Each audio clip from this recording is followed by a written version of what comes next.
Hi, I'd like to welcome you. My name's George Gary, and you're in my kitchen. For a little while longer, I don't know how much longer, but when they lift all the restrictions up, probably when I'll stop. Maybe I'll go to twice a week or once a week, but a lot of you love watching this at 6:30 every day, and I like to thank you so much. And besides teaching on here and on YouTube, I also teach around the country when we can travel, and I also have a tour company. I take people on food adventures. And this next week, you will see me all over the place.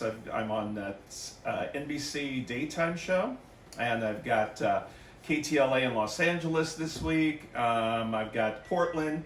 Whoop, there's our timer. I've got all sorts of different TV this week because of my book, The Fair Book, that we'll talk about in a minute. But before I start, I'd like to thank our cameraman, Neil. And Neil also got stuck going to a lot of county fairs and state fairs around the country when I was working on. Oh, he just rolled his eyes. He cannot stand the fair. And I used to work at the Los Angeles County Fair for 28 years. I started just judging and judging like the best chocolate cake contest. And the one contest that I could not stand to judge, which it's not, I just don't enjoy the flavor of Spam, but it was called the Spam contest. And people would go into national winning, and then what they would do is they'd get on like the Jay Leno show back in the day. And one gal that I know that won, she made a Spam cheesecake, and it's not in any of my cheesecake books. And she got a trip for two on a cruise for 2 weeks, plus the Jay Leno show to show him how to make it. So what it is, it's I was in charge of the culinary department of all of the judging of all these contests. Now, while I was there, I'd see all these strange foods, and I thought this would make a great book because I did a show for the Food Network, Canada. In fact, I'll show you a few pictures right now. So look at these pictures, since you might be in Canada, but this was shown on about fried food. So take a look and we'll be right back.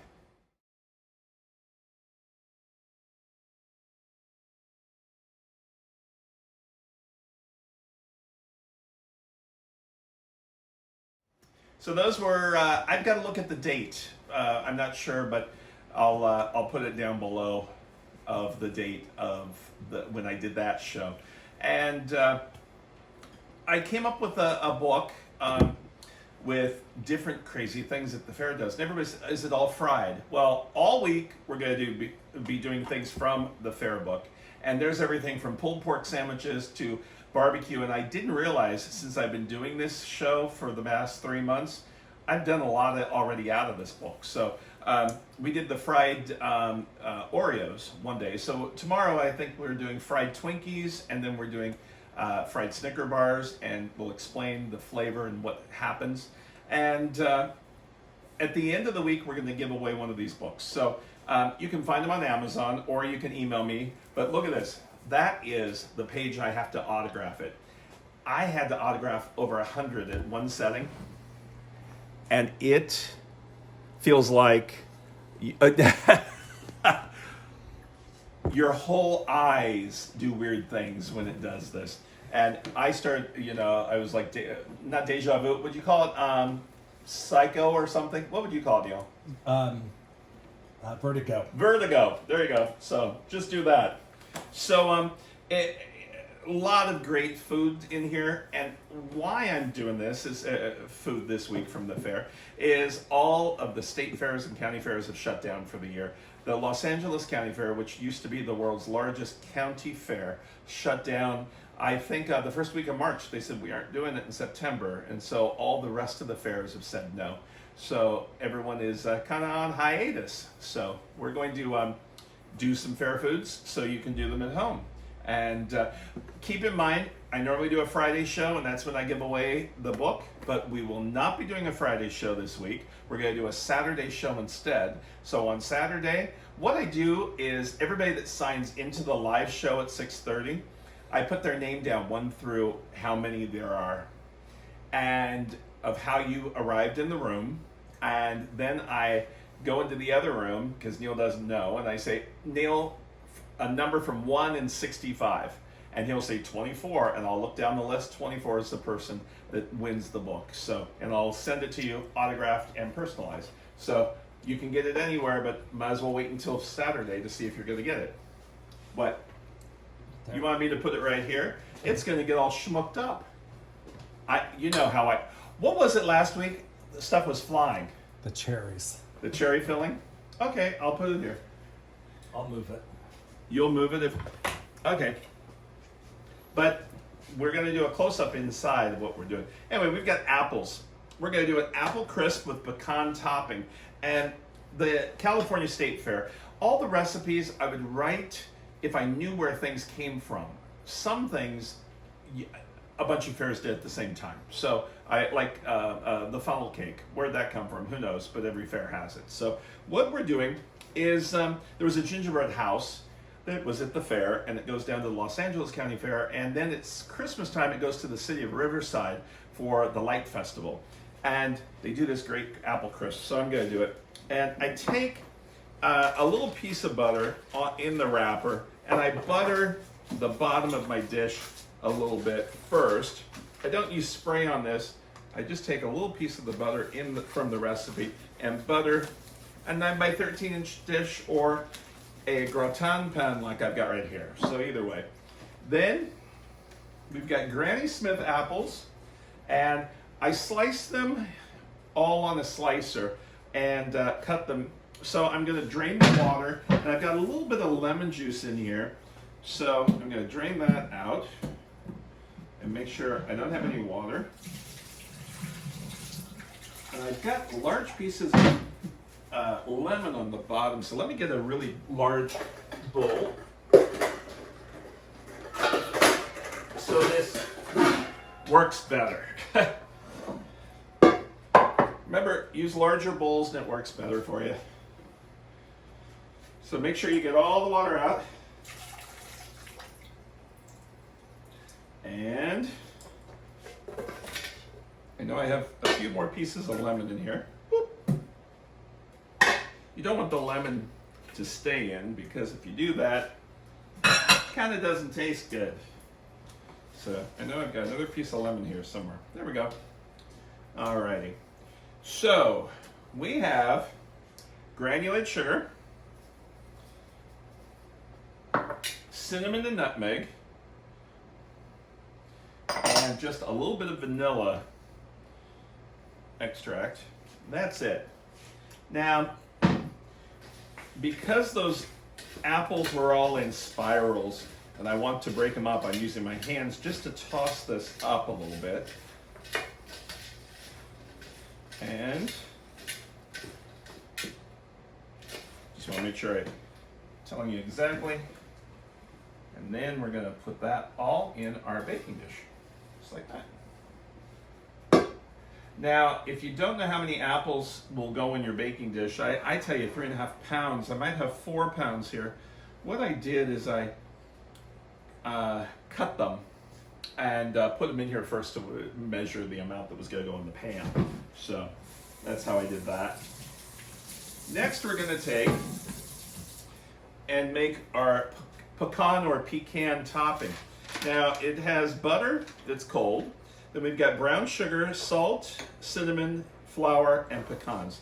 So what I do is I kind of take, with the paddle attachment, I'm going to take all my dry ingredients and place those. Sometimes you might see oatmeal in here. I'm not using any oatmeal on this one. I'm just doing the crumbled topping. And our butter that I put into squares, place that in while it's moving. You could also do this in the food processor just by pulsing it about 10 times. But I would put the pecans in way after, because I wouldn't want the pecans to be pulsed anymore. And if the pecans get pulsed too much, it'll just be like pecan flour, and you don't want that. You don't want a big dust. So we're gonna bring the speed up a little bit. And Neil, you want to do an inside shot of that. So you can see that's crumbling. And you got some chunks of butter and pecans in that.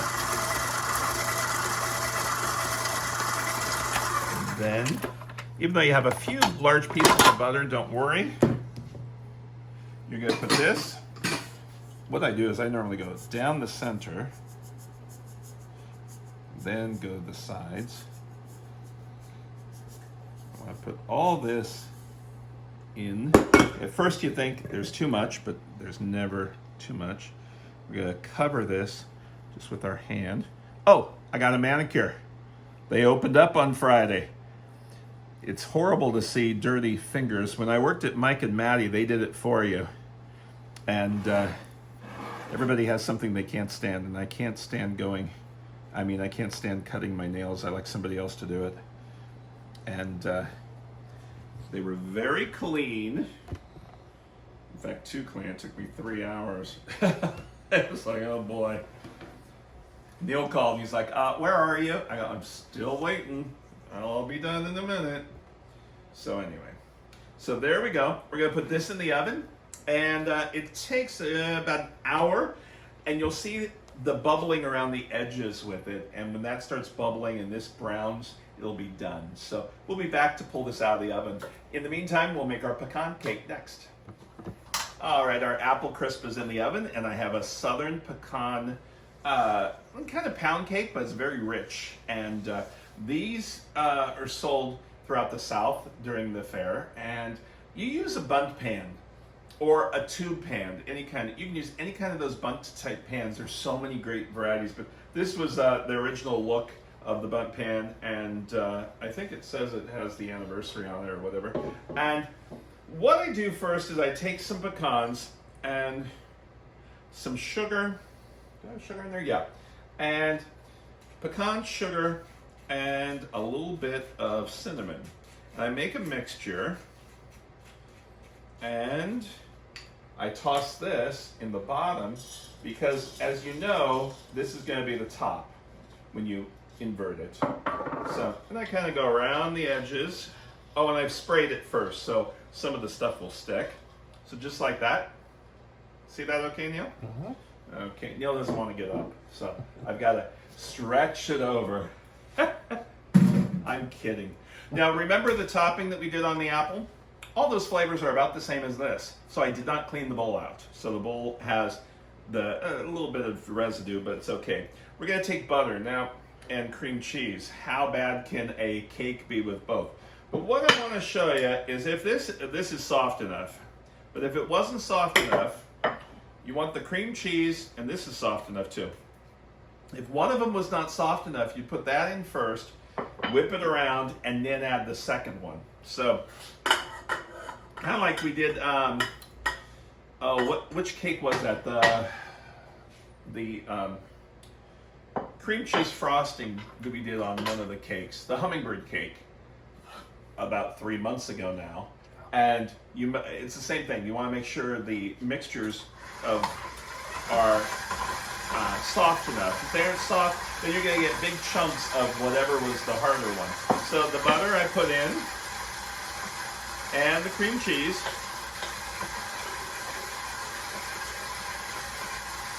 And don't worry about the speed. As long as it doesn't fall out of the bowl, you're okay. And we've got the sugar. Now, yes, this has 6 eggs. People are, wow, a regular cake only has 2. Well, that is going to help leaven the cake. And if you think about it, this serves 12 people. 6 eggs, that's a half an egg a person. So it's not that much. So after you get your butter, your cream cheese, and your sugar blended in here, reminds me of that sound. Sometimes you hear a slapping sound. And at Disney, when I was there, we had these 6-foot mixers.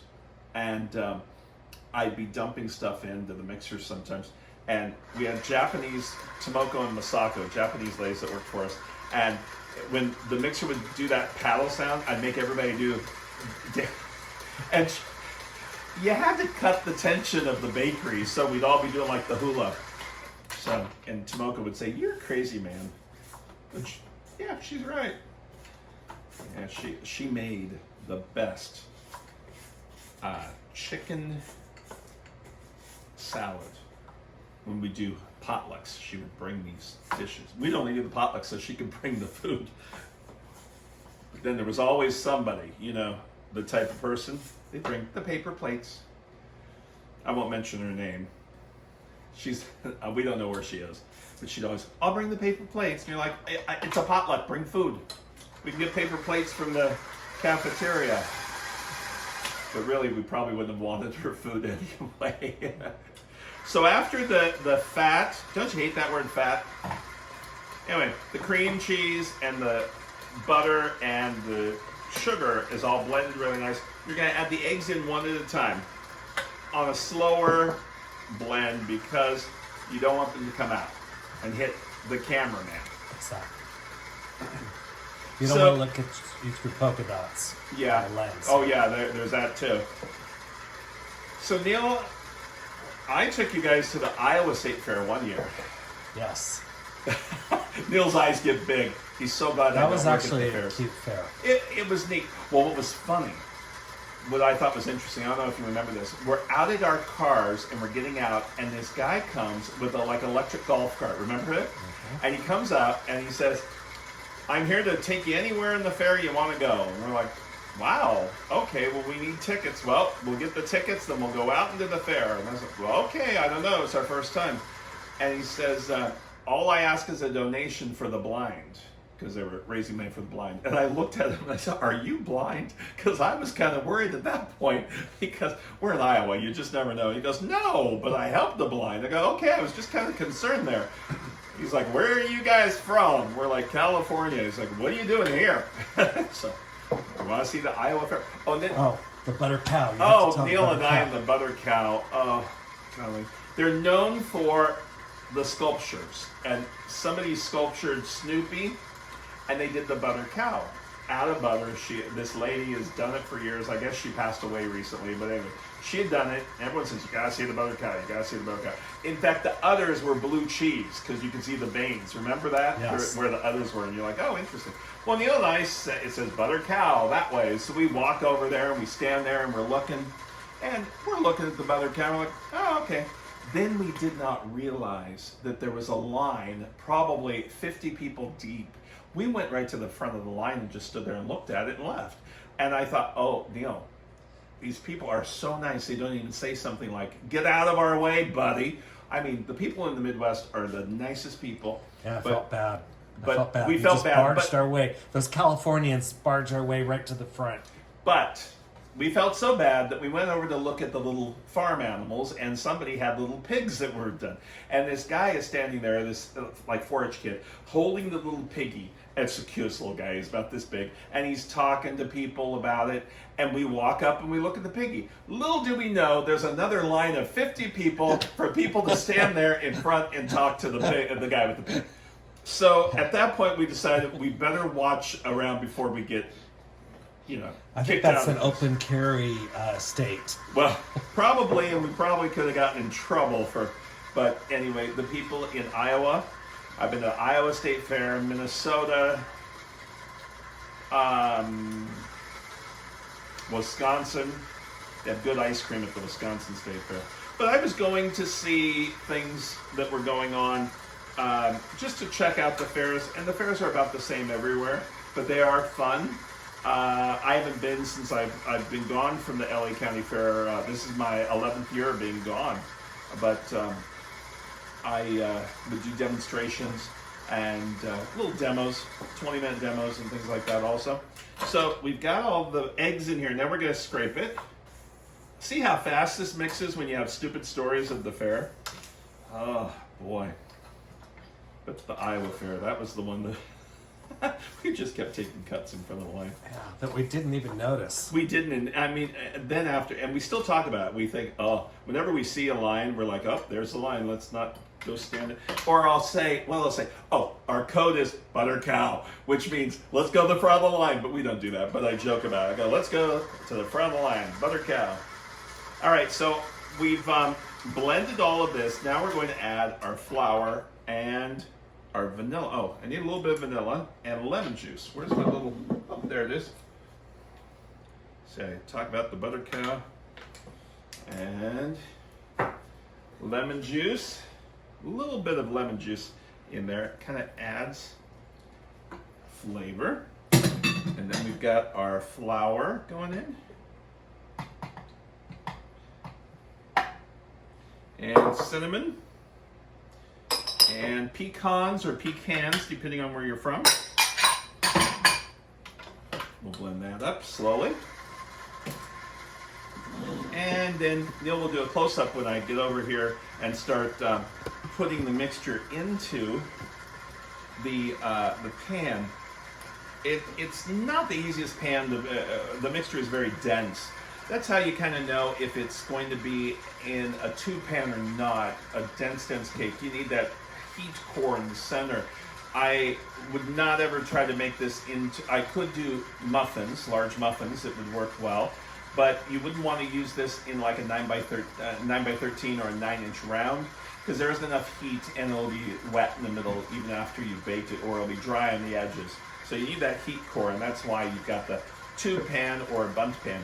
So that's blended up, but I see some butter and things and dryness, so I'll use my fingers to clean this, and then I'll use a spatula to clean the rest, and then. And this has a very light cinnamon taste to it.